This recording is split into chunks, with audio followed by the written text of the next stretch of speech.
সংসদ সদস্য পদের নির্বাচন, যেটি সরকার গঠনের নির্বাচন, একটি গণভোট হয়েছে একই দিনে। তারপরে আপনারা সরকার গঠন করেছেন 17 তারিখে, সংসদের অধিবেশন ডাকা হয়েছে 12 মার্চ। তারপর থেকে সংসদের অধিবেশনের দিনগুলিতে আমরা কিন্তু আপনাদের মনোযোগ দিয়ে লক্ষ্য করছি, আমরা যারা জনগণ আছি তারা। আমাদের প্রশ্ন হচ্ছে, অতীতে কি হয়েছে, আপনারা কোন প্রেক্ষিতে জুলাই সনদের প্রতি আস্থা এনেছেন, স্বাক্ষর করেছেন, আপনারা বিভিন্ন সংস্কার প্রস্তাবনা বাস্তবায়নের কথা বলেছেন, নোট অফ ডিসেন্ট দিয়েছেন, সেগুলি আপনারা সবচেয়ে ভালো জানেন। কিন্তু আমাদের প্রশ্ন যে জুলাই সনদ ও গণভোটের রায় বাস্তবায়নে আপনারা কি এক ধরনের পিক এন্ড চুজ করছেন, যখন যেটা সুবিধা সেটাকে সামনে আনছেন? আগে বলা হতো বাঙালকে হাইকোর্ট দেখানো, আপনারা কি সেই জায়গায় সংবিধান দেখাতে শুরু করেছেন? মানে ঘটনাটা কি আসলে, মানে আপনারা কি করতে চাচ্ছেন রতন ভাই, যদি একটু বলেন। মানে জুলাই সনদে যা আছে বা সংস্কারে যা আছে সেইগুলি সংস্কার না করে, প্রায়োরিটিতে সেগুলি প্রথমে না এনে অন্য কিছু বলা, এটা কি বিএনপির দলীয় সিদ্ধান্ত? মানে কি ব্যাপারটা যদি একটু বুঝায় বলেন। সরি, একটু লম্বা প্রশ্ন হয়ে গেল সেজন্য। খালেদ ভাই, সর্বশেষ আপনার সাথে আমার ম্যানহাটনে দেখা হলো, খুব ভালো লাগছিল, এবং খুব ইচ্ছে করি আমি পরিবার নিয়ে আপনার সাথে দেখা করেছি। জি। আর অ্যাডভোকেট শিশির মনির সারাদিন ওনার অ্যাডভোকেসি এবং ওকালতি, মানে বলবো কি, আইনের মধ্যেই কিন্তু উনি সারাদিন ওনাকে নিয়োগ করে থাকেন। তো সেখানে আমি একজন রাজপথের মানুষ, আপনি আমার বিশ্ববিদ্যালয় লাইফ থেকে আমি হয়তো চিনে থাকবেন। আজকের যে প্রসঙ্গটা, প্রসঙ্গের শুরুতে আমরা একটা জিনিস যেটা লক্ষ্য করছি, একটা জুলাই একটা আবেগের ব্যাপার, জুলাই একটা অভ্যুত্থানের ব্যাপার। এই অভ্যুত্থানে কার কিভাবে অংশগ্রহণ ছিল, কে কতটুকু স্যাক্রিফাইস করেছি, ওইটার রায় কিন্তু 12 জুলাইতে আমাদের যে ইলেকশনের মধ্যে 12 ফেব্রুয়ারিতে কিন্তু আমরা সেটা জনগণ দিয়েছে।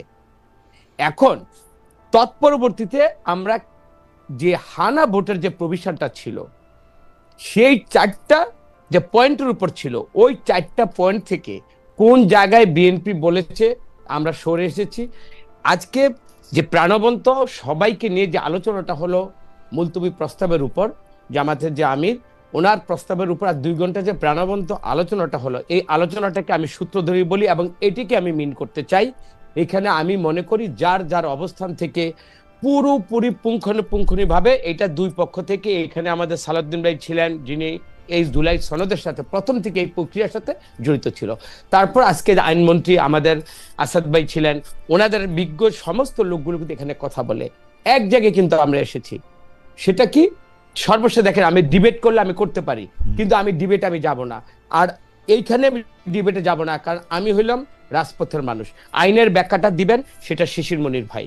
আর জুলাইয়ের অভ্যুত্থানের প্রেক্ষাপট, এখন বিএনপি কি করতে চাচ্ছে, এখন বিএনপিকে এক জায়গায় ওনারা দাঁড় করাতে চাচ্ছে। সেটা কি, ওনাদের কথাবার্তায় বা এখন জুলাইয়ের আবেগ ধরে বিএনপিকে খলনায়ক বানিয়ে জনগণকে বুঝাতে চাচ্ছে। জনগণ কাছে বিএনপি নির্বাচনের পূর্বে যা ওয়াদা করেছিল তা থেকে বিএনপি সরে যাচ্ছে বা যাবে। ওনাদের একটা অনুমান নির্ভর একটা রাজনৈতিক স্ট্যান্ডের উপর বিএনপিকে একটা জায়গায় দাঁড় করতে চাচ্ছে, যেটা জুলাই অভ্যুত্থানের চেতনার সাথে আমি ব্যক্তিগতভাবে যে আবেগ ধারণ করি, জাতীয়তাবাদী দল এবং আমাদের যে প্রধানমন্ত্রী, ওনার জুলাই সনদের উপর ওনার যে আবেগ, ওনার যে কমিটমেন্ট, এইটা প্রথমে আমরা আজকে আলোচনার মধ্যে যেটা জেনেছি, দুপক্ষের আলোচনার মধ্যে এটা কোনো আবেগের জায়গা নয়, এটা সাংবিধানিক সংস্কার না আদেশ। এইগুলো পুরোপুরি যে আদেশগুলো আমরা এখন মানব, যা আমরা সর্বোপরি যে ডিসিশনটা হয়েছে আমরা ওইখান থেকে আমরা মনে করি ভবিষ্যতে শুরু করতে চাই। 2 পক্ষের থেকে এখানে আলোচনা হবে, একটা সংসদীয় কমিটি হবে। দেখেন, যেটা আমি স্পষ্ট করে বলতে চাই, এই লাস্ট যারা অন্তর্বর্তীকালীন দায়িত্বে ছিলেন, এখন অনেক কথাই বেরিয়ে আসবে, ওনারা কিন্তু একটা জোড়াতালির মধ্যে দিয়ে আমাদেরকে শুধু একটা নির্বাচন করাবার জন্য বা নির্বাচন না হওয়ার জন্য কিন্তু একটা প্রক্রিয়া কিন্তু ছিল। আজকে আমি পরবর্তীতে আমার একটি যে অনুমান নির্ভর আমি কথা বলবো না, আমি দেখেছি নির্বাচনের পূর্ব যেভাবে সবাই নির্বাচন না হওয়ার প্রক্রিয়ার মধ্যে যা ছিল, ওইটার মধ্যে কিন্তু সরকারেরও অনেক ব্যক্তি জড়িত ছিল। এখানে জামাত ইসলামের মহামান্য যে আমির সাহেব ছিলেন, উনিও কিন্তু 7 দিন আগে একটা প্রপোজাল দিয়েছিলেন, দেশে একটা জাতীয় সরকার হোক। দেশ যেখানে সবাই প্রস্তুতি নিয়ে ফেলেছিল যে আমরা একটা সাধারণ ইলেকশনের দিকে যাচ্ছি, ওইখানে কিন্তু এই প্রস্তাবটা কিন্তু আজকে বিভিন্নভাবে প্রকাশিত হচ্ছে এবং সবকিছুর জন্য বিএনপিকে যেভাবে একটা জনগণের বিরুদ্ধে দাঁড় করানো হচ্ছে, আমি মনে করি এই প্রক্রিয়াটা কখনই হবে না। একটা আমরা জুলাইতে আমরা আন্দোলনকে সফল করার জন্য যেভাবে আমরা এক জেলখানে এক পাতিলের ভাত খেয়েছি, আমরা এক মানে গাড়িতে আমরা চলেছি, আমাদের সমস্ত কিছু ত্যাগের মধ্যে, আমাদের রিস্কের মধ্যে সবাই আমরা একসাথে ছিলাম। না সুতরাং এখন আমাদের প্রাপ্তির সময়। রতন ভাই, আমি আমি আমি আপনার স্পিরিটটা আমি বুঝতে পারছি, কারণ আপনার সঙ্গে তো আমার কিন্তু আপনি আমাকে বলেন তো, এই জুলাই সনদ বাস্তবায়নে জামায়াতে ইসলামী বা এনসিপির সঙ্গে বিএনপির যতখানি দূরত্ব হচ্ছে, সেই দূরত্বটা কি নিয়ে আসলে? মানে আমাদের এত সমস্যা, আমাদের এই সমস্যার মধ্যে থেকে এইটা নিয়ে আমাদের কথা বলতে হচ্ছে কেন, যেটা একটা ডান ডিল, একটা সেটেলড ম্যাটার, এটা নিয়ে মানে দূরত্বটা কার জন্য হচ্ছে? মানে আমি তো দেখতেছি যে জামায়াত আর এনসিপি দাবি জানাইতেছে যে এইটা আমরা এগ্রি করে আসছি, আপনারা এইটাই করেন। এখন আপনারা বলতেছেন, তাহলে আপনি একটু বলেন তো যে আপনারা কোনটা এগ্রি করছিলেন, কোনটা করতেছেন? তাহলে না, তাহলে যে হ্যাঁ না ভোটের থেকে নাকি আমরা সরে আসছি, 70% যে ভোট দিয়েছে হায়ের পক্ষে, এটা নাকি জুলাই সনদের মধ্যে ছিল, বিএনপি থেকে সরে আসছে। আপনি দেখেন তো হা ভোট যেটা হয়, শিশির মনি ভাই ভালো বলতে পারে যে 4টা পয়েন্টের উপর হা ভোটের জন্য আমাদের তৎকালীন আমাদের যে এই যে অন্তর্বর্তীকালীন প্রধান ইউনূস সাহেব যে বার্তাটা দিয়েছিল, যে ভাষণটা দিয়েছিল, ওই 4টার উপরে তো হা ভোটটা 70% ভোটটা হয়েছে। ওই 4টা পয়েন্ট থেকে বিএনপি কি একটা পয়েন্ট থেকে সরে এসেছে, বা বিএনপি কি কোথাও বলেছে যে আমরা এটা মানবো না?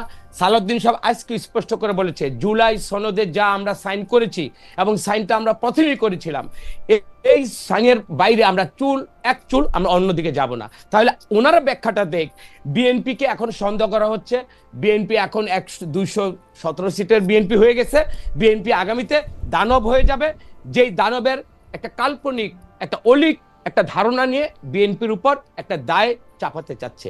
আমার মনে হয় এই জায়গা থেকেই ওনারা ব্যাখ্যাটা দেখ, ওনারা কোন জায়গায় বিএনপিকে এই নামানার সন্দেহ প্রবণতা থেকে বিএনপিকে আমি রতন ভাই একটু ধরাই দেই। জিনিসটা হচ্ছে যে আমাদের স্বরাষ্ট্রমন্ত্রী সালাউদ্দিন আহমেদ সাহেব সংসদে এই পর্যন্ত সবচেয়ে বেশি কথা বলেছেন, সংসদের বাইরেও তিনি বিভিন্ন বিষয়ে ব্যাখ্যা দিয়েছেন। আপনি ঠিকই বলেছেন, জুলাই সনদের যে সংস্কার বাস্তবায়নে তার একটা প্রত্যক্ষ ভূমিকা এবং অংশগ্রহণ ছিল, কিন্তু তিনি এখন এসে গণভোটের কথা বলতেছেন যে এই গণভোটটা কি আসলে কিরকম, এইটাতে কি আসলে 4টা প্রশ্নের উত্তর কি আমি বুঝতে পারি কিনা, জনগণ বুঝতে পারে কিনা, এগুলি যে আমরা এখন এইটা আলোচনায় যে দিব, আমাদের আর এই সময় আছে কিনা, পরে আবার এটা বাজেট অধিবেশন। আপনি একটু মনে করে দেখেন রতন ভাই, আমরা জনগণ হিসাবে কি বুঝবো তাহলে? এইটা কি আসলে এই যে সংস্কারটা করার কথা, সেটা কি আসলে করা হবে, নাকি এটা ঝুলিয়ে রাখা হবে অন্য কোনো কিছুর দোহাই দিয়ে? আমরা যখন 51% মানুষের সমর্থন নিয়ে সরকার গঠন করলো বিএনপি, তার মানে কি আমরা জনগণের প্রতিনিধিত্ব করি না? আপনি যেই অংশের কথা বলছেন বা যে অংশের কথা বলে বিএনপিকে আপনারা বুঝাতে চাচ্ছেন বা ওনারা বুঝাতে চাচ্ছে বিএনপি এখন জুলাই সনদ থেকে সরে এসেছে, আমার তো মনে হয় এটা শিশির মনির ভাই এটা ব্যাখ্যা দিবেন যে কোথায় ওনাদের সন্দেহটা। আবার সালাউদ্দিন সাহেব তো রাজনৈতিকভাবে অনেক কথা বলেন, কিন্তু কার্যকরীভাবে পার্লামেন্টে ওনার মুখ দিয়ে কিন্তু আজকে আসেন আমরা পার্লামেন্টে এটা একটা কমিটি গঠন করি, এই কমিটির মধ্যে এখন প্রপোর্শনের কারা কত পার্সেন্ট থাকবে, কয়জন সদস্য থাকবে, এইটা নিয়ে কিন্তু এখন কথা হচ্ছে। তো খালেদ ভাই, আমরা কিন্তু কনসেস করি, কিন্তু আমরা একটু জায়গায় চলে আসছি সমঝোতার প্রশ্নে। আমি ওই জায়গাটা যেতে চাচ্ছি, আমি কোনো বাক বিতণ্ডার মধ্যে দিয়ে জুলাই সনদের যে অবমাননা বা শহীদের রক্তের যে দাম দিয়ে কিনে আজকের যে গণতন্ত্র, আজকে যে সার্বভৌম যে সংসদটা, এটাকে আমরা কোনোভাবেই জনগণের একটা বিতৃষ্ণার জায়গায় নিয়ে যেতে চাচ্ছি না। ওকে, আমরা অ্যাডভোকেট তাহলে এখন বলি, জি আমাদের সালাউদ্দিন ভাই এতদিন একসাথে বসে, আজকে দেখেন এই সালাউদ্দিন ভাই আজকে আমাদের জন্য জাতীয় সংসদ, একটু খেয়াল করেন এই বইটার দিকে একটু তাকান, জি জি, জুলাই জাতীয় সনদ ভবিষ্যতের পথরেখা। জি, এটা আমাদের যারা আমরা পার্লামেন্টের মেম্বার, আমাদেরকে টোটাল জিনিসটা বুঝবার জন্য, বাসায় গিয়ে স্টাডি করার জন্য আমাদের এই বইটা আমাদেরকে আজকে সালাউদ্দিন ভাই দিলেন। তার মানেটা কি? আর ওনারা আজকে এবং এখন যে কথাগুলো বলতেছে সবকিছু অনুমান এবং সন্দেহ থেকে বলতেছে। বিএনপি 200 বারবার দেখে একই কথা, যে দানব হয়ে যাবে কখন, ওইটা হলো সেটেলড ইস্যু। এখন বলি বারবার, কিন্তু এখন ওনাদের যে আরেকজন আছেন ব্যারিস্টার শাহরিয়ার সাহেব, উনি বলেছেন আমরা 168 ইট ওয়াজ সেটেলড। ওনারা কোথা থেকে 168 সিট নিয়ে বাংলাদেশের শাসন ক্ষমতায় আসবে? আপনাদেরই ব্যারিস্টার শাহরিয়ার সাহেব বলেছেন। আমার মনে হয় যেহেতু আপনাদের ওই অনুমানের উপর জনগণ ধাক্কা দিয়েছে, আমার মনে হয় ওইখানে ধাক্কা খেয়ে আপনারা এখন বলতেছেন দ্যাট ওয়াজ সেটেল, আজকে বিএনপি ক্ষমতায় এসেছে। না, আমি এই কারণে বলবো, আরেকটু কথা আমি বলি, এটা তো প্রথম বললাম, আজকে সালাউদ্দিন ভাই এত সুন্দর করে জাতির উনি তো সবার সামনে কথাটা বলেছে, উনি কি কারোকে চাপিয়ে দিয়েছে? উনি পয়েন্ট অফ অর্ডারে না, যতগুলো ব্যাখ্যা দিয়েছে সাংবিধানিক ভাবে, যেটা আমার নলেজ, উনি আইনের ছাত্র। আমি প্রথমেই বলেছি শিশির মনির ভাই, আপনারা আইনে, আপনি নিজে একজন ম্যাজিস্ট্রেট ছিলেন, আপনারা আইনের ব্যাখ্যাটা দিবেন। আজকে যদি আইনের ব্যাখ্যা যদি আমাকে কথা বলতে হয়, আরেকজন আইনজ্ঞকে বিএনপির মধ্যে যারা আছে তাকে এনে এই আইনের ব্যাখ্যা আমি যাচ্ছি না, আমি আপনাকে একটা সরল প্রশ্ন করি।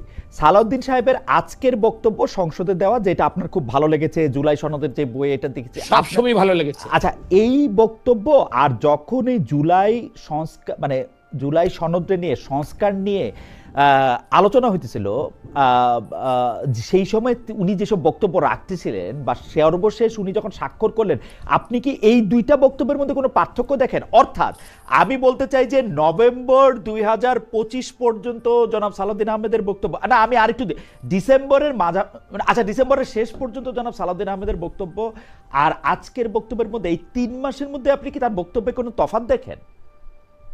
রাজনৈতিক মঞ্চে উনি, আমরা সবসময় কিন্তু এক এক আঙ্গিকে কথা বলি, রাজনৈতিক যে আমাদের বক্তব্যটা, এটা কখনো সংসদ, আইন বা সংস্কার এগুলোর সাথে এক জায়গায় নিয়ে আসা কখনোই আমাদের উচিত হবে না।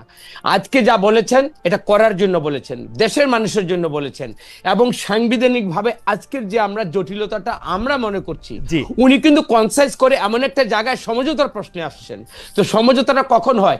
যদি সমঝোতাটাই আজকে আমি এটা চাই, তাহলে তো রাজনৈতিক বক্তব্যটা আরেকটা ব্যাপার। রতন ভাই, এই সংস্কারটা অসাংবিধানিক ভাবে করলে অসুবিধা কি? না, তার মানে কি আজকে আমি যেটা করব জ্ঞাতসারে, সেটা পরের দিন আবার এটা কোশ্চেনেবল হবে, মানুষ এটা নিয়ে বলবে যে না ওইটা ঠিক হয়নি। কই আপনারা যে 217 আসন পায়, তারেক সাহেব যে প্রধানমন্ত্রী হয়েছেন, বেগম জিয়া যে মুক্তি পাইছেন প্রথম দিন, এটা নিয়ে তো কেউ প্রশ্ন তুলতেছে না তো। তাহলে আজকে বলি, শিশির মনি ভাই যে বললেন আমাদের বর্তমান আইনমন্ত্রী এবং আগের যে অ্যাটর্নি জেনারেল, ওনার নিয়োগটাকে যিনি প্রশ্নবিদ্ধ করলেন বা এটাকে অসাংবিধানিক বললেন, রতন ভাই আমি একদম সরাসরি বলি, উনার নিয়োগটা অসাংবিধানিক হয়েছে আসলে। তাহলে তো ওনাদের সারাদিন তো উনি তো একটা মামলা করতে পারেন।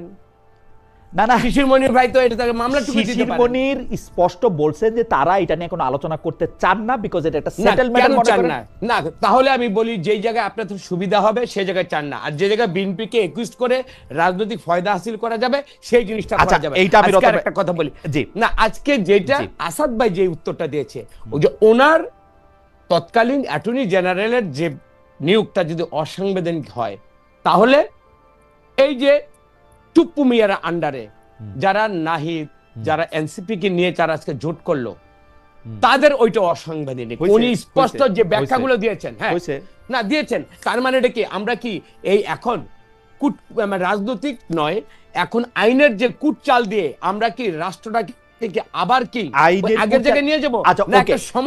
ওকে, শিশির মনির কি চান, জামায়াতে ইসলামী কি চান, এটা আমরা শুনবো তার কাছে। কিন্তু আপনি রাজনৈতিক কুটচালার কথা যেহেতু আপনি বললেন, আমি আপনাকে বিনয়ের সঙ্গে একদম, আপনাকে মানে এর চেয়ে বিনয় আর সম্ভব না, এর চেয়ে বিনীত হয়ে আমি বলতে চাই যে আমরা আমাদের প্রয়োজনে অনেকবার সংবিধান লঙ্ঘন করেছি, যেই সংবিধান লঙ্ঘনে বিএনপির সরাসরি সায় ছিল, বিএনপির পার্টিসিপেশন ছিল, সেই সংবিধানের প্রতি বিএনপি হঠাৎ করে আবার এতটা দুর্বল কেন হলো?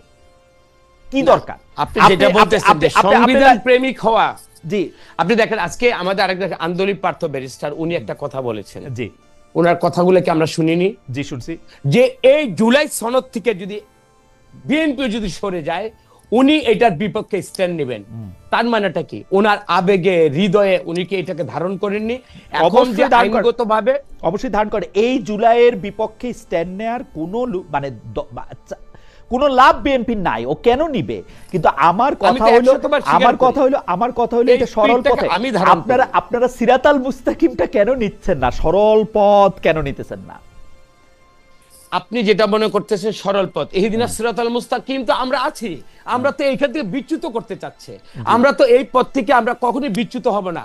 জনগণের কাছে যেটা আমার কমিটমেন্ট, যে জুলাইয়ের যে আবেগের জায়গা, এখন শুনেন আমাদের তো 417 মানে আমাদের নিয়ারাবর 450 লোক মারা গিয়েছেন। এখন এই জুলাই সনদটাকে যেভাবে নিজেদের একেবারে ঘরে তুলে মনে করছে জুলাই যে অভ্যুত্থানের জন্য বিএনপির কোনো অবদান নাই, খালেদা জিয়ার তারেক রহমানের কোনো অবদান নাই, সমগ্র ক্রেডিট থেকে নিয়ে যাওয়ার জন্য ওকে যা আজকে রাজনীতিরা হচ্ছে, আমাদের প্রশ্নটা ওই জায়গায়। তাহলে আমি আরেকটা কথা বলি, না এর শেষ প্রশ্নটা দেখে, 12 তারিখে নির্বাচন হলো, 13 তারিখে আমাদের মুন্সিগঞ্জে কোথায় একটা পারিবারিক দ্বন্দ্বে পূর্বের একটা জেরে একটা মার্ডার হলো। এই ঢাকা বিশ্ববিদ্যালয়ে কারা ওই দিন রাতের বেলায় মিছিল করে ওই হত্যাকাণ্ডের জন্য তারেক রহমান শপথ নেয় নাই, তার ফাঁসি চাইছে। আপনারা দেখেন রাজনৈতিক পরিবেশটা কুলুষিত করা এবং নিজেদের সন্দেহটা, এটা কোথা থেকে কিভাবে সৃষ্টি হলো আপনি বলেন। এক একটা ইস্যুতে আমাদের সন্দেহ আমাদেরও হয়, যেই ঐক্যটা ছিল, যেই ভ্রাতৃত্বটা ছিল, এটা কোথা থেকে চির ধরালো, কেন সন্দেহের অবতারণা ঘটালো? এই প্রশ্নটা তো শিশির ভাইয়ের কাছে আমারও থাকবে। আমার মনে হয় যে জনাব শিশির মনির কাছে দুটি প্রশ্ন আসলে রেখেছিলেন, যে অ্যাডভোকেট সালাউদ্দিন উনি আসলে মানে অ্যাডভোকেট নন, মানে ল পড়েছেন উনি। সালাউদ্দিন আহমেদের কথা আপনি শুনেছেন কিনা, শুনলে সেটা সম্পর্কে আপনি আসলে কি বলতে চান? 2 নাম্বার, উনি বলতে চাইছেন যে আসলে ঐক্য বিনিষ্ট করার জন্য এবং নানা কারণে সন্দেহ সংশয়ের বীজ বপন করে অন্য কিছু করার জন্য আপনারা কোনো কিছু করতেছেন কিনা। 3 নম্বর প্রশ্নটা হচ্ছে আমার, সেটি হচ্ছে যে ব্যারিস্টার আন্দালিব রহমান পার্থটি বলেছেন যে আপনারা আসলে এই সংবিধানটা ছুঁড়ে ফেলে দিতে চাচ্ছেন, কারণ এটা আপনাদের এরকম মনে হইতে পারে কারো কারো কাছে, যেটা 71-এ জামাতে ইসলামী যেহেতু যেটা ভাবছিল সেটা হয় নাই, সে পরাজয়ের দলিল কিনা, এগুলি আপনি বলবেন। আপনি নোট নিচ্ছেন, আমি শুধু দর্শকদের কয়েকটা মন্তব্য শোনাই। একটি মন্তব্য হচ্ছে দর্শক উনি করছেন ডাক বুকিং, উনি অনেকবার করে করছেন যে খালেদা জিয়া সংবিধান ফেলে দিতে চেয়েছিলেন কেন, এই জবাবটি আরেকজন দর্শক ভিলেজ ফান 6510 তিনি বলছেন 75 সংশোধনী আর সংবিধান কি এক জিনিস কিনা, অর্থাৎ খালেদা জিয়া 75 সংশোধনী ফেলে দিতে চেয়েছিলেন, সংবিধান নয়। আরেকজন দর্শক উনি মোহাম্মদ জামাল মিয়া, উনি বলছেন এদেশের সবচেয়ে খারাপ চক্র হইল সাংবাদিক, এরা স্বার্থের জন্য কত না কিছু যুক্তিতর্ক আনতে পারে, এদেরকে বয়কট করা উচিত, অর্থাৎ আমাদের। হাওয়েভার শিশির মনির, আপনি যদি একটু বলেন। একটা কথা ভাই ক্লিয়ার, বিএনপির অবদান থাকবে না কেন? অবশ্যই বিএনপির অবদান আছে, জামাত ইসলামের অবদান আছে, এনসিপির অবদান আছে, অনেক বামপন্থী অর্গানাইজেশনের অবদান আছে, অনেক ব্যক্তির অবদান আছে, অনেক সাংবাদিকদের অবদান আছে, অনেক লয়ারের অবদান আছে। সুতরাং অবদান নিয়ে আজকের বিতর্ক নয়। Everybody has his own contribution, it has to be admitted. এটা যদি অ্যাডমিট আমরা না করতে পারি, তাহলে আমরা ছোট মনের মানুষ হব, মিন মাইন্ডেড হব। যারা কন্ট্রিবিউশন করেছে, everybody should be given due respect. এই সেটে বিতর্ক এখানেই শেষ। কেউ যদি তার ব্যত্যয় ঘটায়, এটার যদি কেউ ব্যত্যয় ঘটায়, এই ব্যত্যয় ঘটানোর দায় দায়িত্ব ওই ব্যক্তিকে নিতে হবে। ওই ব্যত্যয় ঘটার দায় দায়িত্ব রাজনৈতিক ভাবে ওই দলকে নিতে হবে। বাস, that is what is my statement. But second issue is, আমরা যে বারবার বলছি, আন্দালিব রহমান পার্থ ভাই যে কথাটা বলছেন, এটা ইমোশনাল। আমার এই ভাই প্রায়ই লোক হাসানোর জন্য, হাততালির জন্য অনেক অযৌক্তিক কথা বলে থাকেন। It is his fashion, but I respect his fashion. Third কথা হলো, জুলাই সনদ বাস্তবায়ন আদেশের মাধ্যমে সংবিধানকে ছুঁড়ে ফেলে দেওয়ার কোনো কিছুতেই আমরা এগ্রি করি নাই। That is a wrong statement. I participated in the consensus commission as a counterpart of Salahuddin Bhai. Days after days we debated and we concluded. সেই কনক্লুশনটা কি ছিল? ওই কনক্লুশন থেকে যখন সালাউদ্দিন ভাই সরে গিয়ে ভিন্ন ব্যাখ্যা দেন, তখন আমরা বলি সেটেলড ম্যাটারকে আনসেটেল করা হচ্ছে। This is what is my argument. আমরা কিন্তু ওই ব্যাখ্যা থেকে সরে না গেলে সেটেল ম্যাটারকে আনসেটেল করে ফেলতেছেন, এই কথা আমি জীবনেও বলতাম না। কিন্তু এখন কি বলছেন উনি? পার্থ ভাই যে কথা বলছেন, আমরা 71-এর সংবিধানকে, 72-এর সংবিধানকে ছুঁড়ে ফেলে দিচ্ছি কারণ এটার সঙ্গে একটা ঐতিহাসিক বিষয় ধরে, মোটেও না। It is at all not. হয়তো আমার এই ভাইয়ের প্রস্তাবটা ভালো করে পড়ার সুযোগ তিনি পান নাই। সংবিধান সংক্রান্ত 47টা সংস্কারের প্রপোজাল এসেছে, তার মধ্যে 30টাতে আমরা সকলেই একমত হয়েছি। 17টাতে সংবিধান ছুঁড়ে ফেলার দেওয়ার প্রশ্ন কোথায় আসতেছে ব্যারিস্টার শিশির মনির? আমি আজকে বলি যে আজকে ব্যারিস্টার আন্দালিব রহমান পার্থ বাদেও আরেকজন তরুণ রাজনৈতিক নেতার বক্তব্য খুবই আলোচিত হয়েছে, নানা জায়গায় ভাইরাল হয়েছে। উনার নাম জনাব হাসনাত আব্দুল্লাহ। উনি বলছেন, উনি কিভাবে বলছেন আপনি দেখেন, সংবিধানকে যারা ছুঁড়ে ফেলতে চান তাদের স্বাধীনতা বিরোধী ট্যাগ দেওয়ার মধ্য দিয়ে খালেদা জিয়াকে অপমান করা হয়েছে কিনা, বেগম খালেদা জিয়াকে অপমান করা হয়েছে কিনা ভেবে দেখার আহ্বান জানিয়েছেন জাতীয় নাগরিক পার্টির অন্যতম মুখ্য সমন্বয়ক হাসান আব্দুল্লাহ। অর্থাৎ আপনারা হচ্ছেন সংবিধান ছুঁড়ে দেওয়া পার্টি, ছুঁড়ে ফেলে দেওয়া পার্টি। আর মানে এটা কিন্তু স্পষ্ট। এই বক্তব্য যখন হাসনাত আব্দুল্লাহ দিচ্ছিলেন তখন কিন্তু জামাতে ইসলামের যারা সংসদ সদস্য আছে, আপনি যেহেতু সেশনটি দেখেছেন সেজন্য আপনাকে বলি, তারা কিন্তু সমর্থন করেছেন তার কথা। যারা সংবিধান ছুঁড়ে ফেলতে চান তাদের স্বাধীনতা বিরোধী ট্যাগ দেওয়া ভুল হচ্ছে। আপনারা সংবিধান ছুঁড়ে ফেলতে চান, স্বাধীনতা বিরোধী ট্যাগটি নিতে চান না। আমি বলি আপনাকে, উত্তরটা হলো জি, আজকের আলোচনা হয়েছে মুলতবি প্রস্তাবের পার্ট হিসেবে। আচ্ছা, আরো ব্যাকে যাই চলেন। এই মুলতবি প্রস্তাবের নোটিশ দিয়েছেন বিরোধী দলীয় নেতা। এই মুলতবি প্রস্তাবের নোটিশ দেওয়ার কি কোনো প্রয়োজন ছিল? Answer is no. কেন হলো প্রয়োজন? প্রয়োজন হলো যখনই বিএনপি জুলাই জাতীয় সনদ বাস্তবায়ন আদেশ এর যে প্রক্রিয়া থেকে সরে গিয়ে নিজের মতো করে সংবিধানকে ব্যাখ্যা করা শুরু করলো, তখন প্রশ্ন আসলো আজকে সংসদে এটা আলোচনার বিষয়। আজকে কিন্তু সংসদে এটা আলোচনার বিষয় হওয়ার কথা না।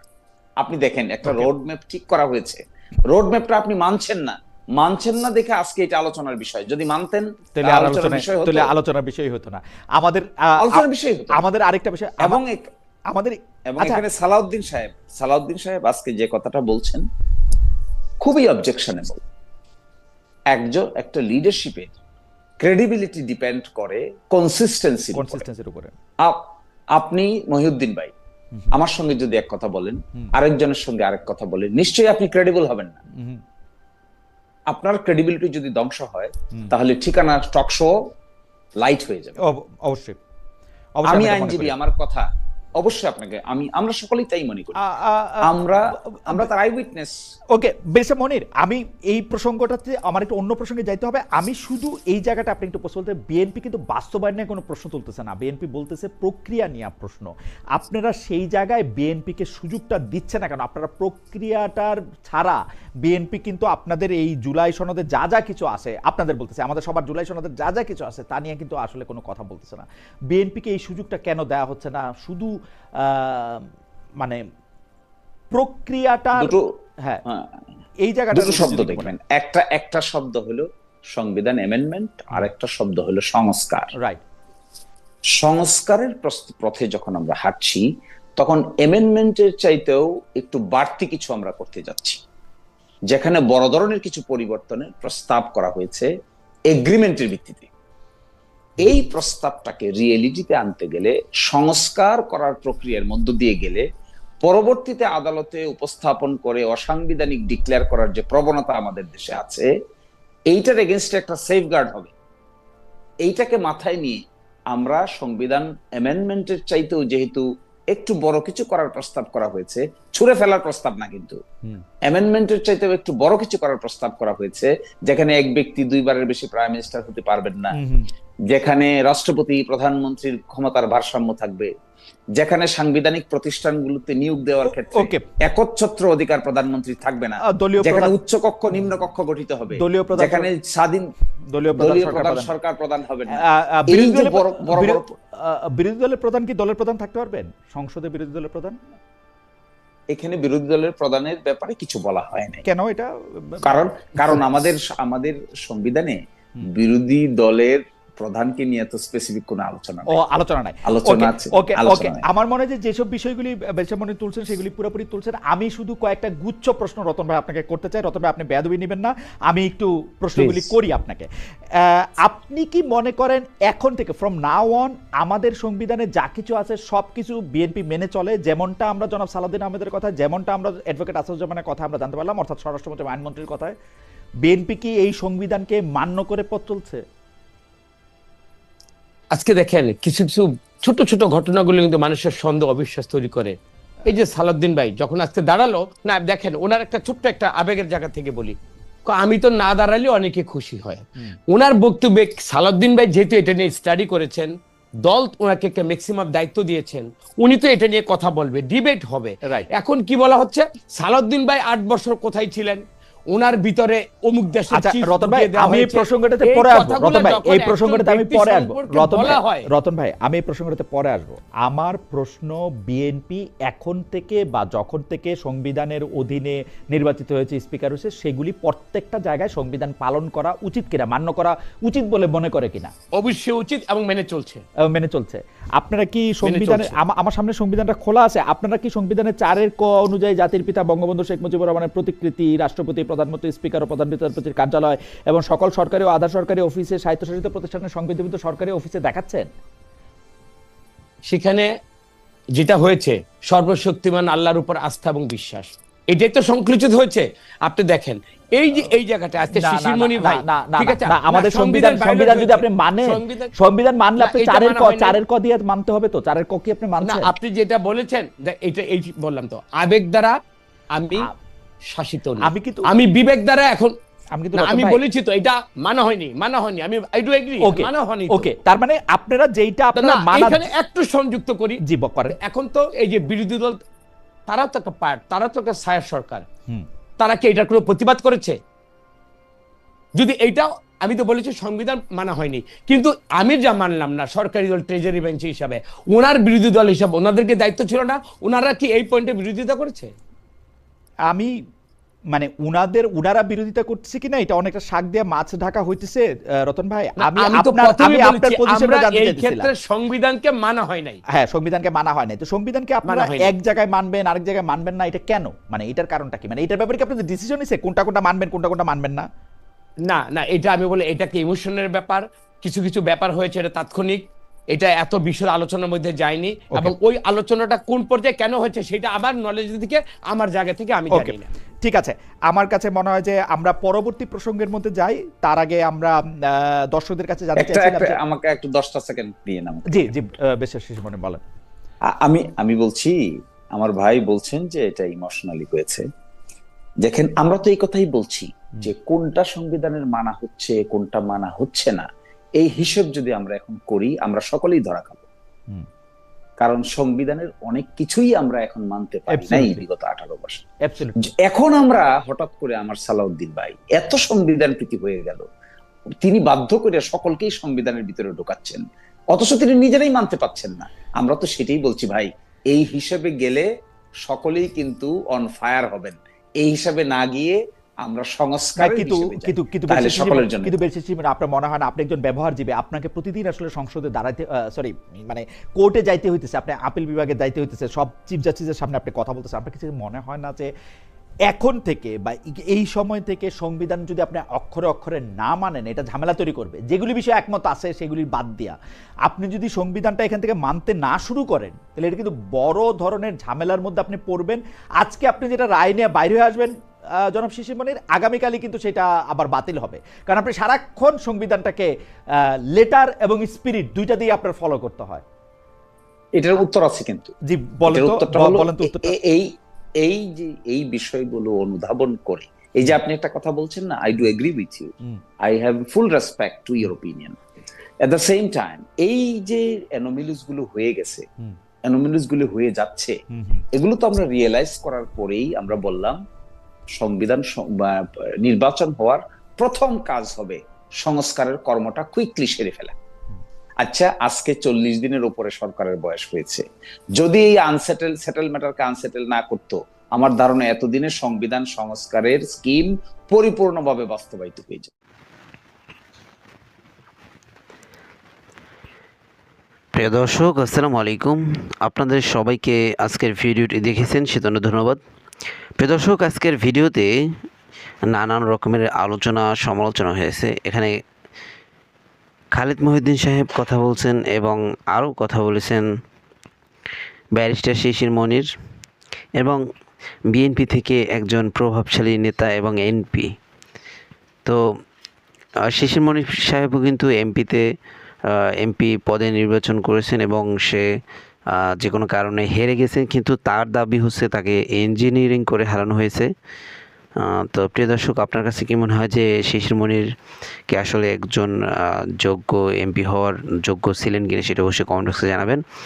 অনেকে বলছেন যে শিশির মনির যদি কোনোভাবে সংসদে যেতেই পারতেন, তাহলে সংসদের বাকি যে বিরোধী দলের এমপি আছেন, যে সরকার দলের যে এমপি আছেন, তাদের অবস্থা খারাপ করে ফেলতেন। এবং তিনি যেই সব যুক্তি খাড়া করে, এই সব যুক্তি ভাঙা, যেরকম ধরেন বিএনপির আছেন স্বরাষ্ট্রমন্ত্রী সালাউদ্দিন আহমেদ এবং জামাতের আছেন শিশির মনির। তো অনেকে এরকমটা আর কি বলে যে শিশির মনির সামনে আসলে সালাউদ্দিন আহমেদ কিছুই না। তো প্রিয় দর্শক, আপনার কাছে কী মনে হয় সেটি অবশ্যই কমেন্ট বক্সে জানিয়ে যাবেন। প্রিয় দর্শক, আজকের এই আলোচনা সমালোচনা শুনলেন এবং নির্বাচন, তারপর গণভোট এবং জুলাই সনদ বাস্তবায়ন নিয়ে অনেক কথা শুনলেন, অনেক কথা জানলেন। জুলাই সনদ বাস্তবায়ন বিএনপি বলতেছেন যে করবে, কিন্তু তারা ঘুরে পেয়েছে কথা বলতেছেন, এবং জামাত চাইতেছেন যে সোজা সাপটে একটি উত্তর, আসলে তারা করবে নাকি করবে না, হ্যাঁ বা না। যেহেতু হ্যাঁ বা নাই ভোট হয়েছে কোনো পেঁচাপেচি ছাড়া, 70% জনগণ বাংলাদেশের এই হ্যাঁ বা নার পক্ষে ভোট দিয়েছেন। মানে 100% জনগণ ভোট দিয়েছেন হ্যাঁ বা নার পক্ষে, তার ভিতরে 70% হ্যাঁ জিতেছে। তো যাই হোক, আশা করি আপনারা বিষয়টি বুঝতে পেরেছেন এবং বিএনপি আসলে সঠিক পথে হাঁটতেছে নাকি জামাত সঠিক পথে হাঁটতেছে, সে বিষয়টি অবশ্যই কমেন্ট বক্সে জানিয়ে যাবেন। প্রিয় দর্শক, যাই হোক, আজকের মতো এখানে শেষ করলাম। আবার দেখা হবে নতুন কোনো ভিডিওতে। সেই পর্যন্ত ভালো থাকবেন, সুস্থ থাকবেন। যারা যারা এখনও আমাদের এই ইউটিউব চ্যানেলটিকে সাবস্ক্রাইব না করেছেন, একটি সাবস্ক্রাইব করে দেবেন, যাতে করে পরবর্তী ভিডিও আপলোড করার সাথে সাথে আপনার কাছে একটি নোটিফিকেশন চলে যায়, আপনি সবার আগে আমাদের এই ভিডিওটি দেখতে পারবেন। প্রিয় দর্শক, ভালো থাকবেন, সুস্থ থাকবেন। আল্লাহ হাফেজ।